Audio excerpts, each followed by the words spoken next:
দর্শক, পাহাড় থেকে সেনাবাহিনী সরিয়ে নেওয়া এবং বাঙালিদেরকে তুলে নেওয়ার জন্য যে আন্দোলন হচ্ছিল, সেই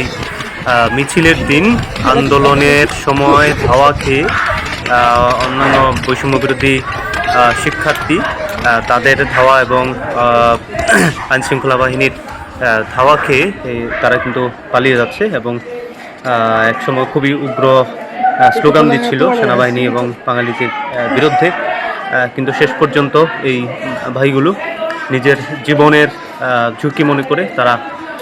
প্রাণপণে দৌড়ে একটি নিরাপদ আশ্রয় কিন্তু গ্রহণ করেছে।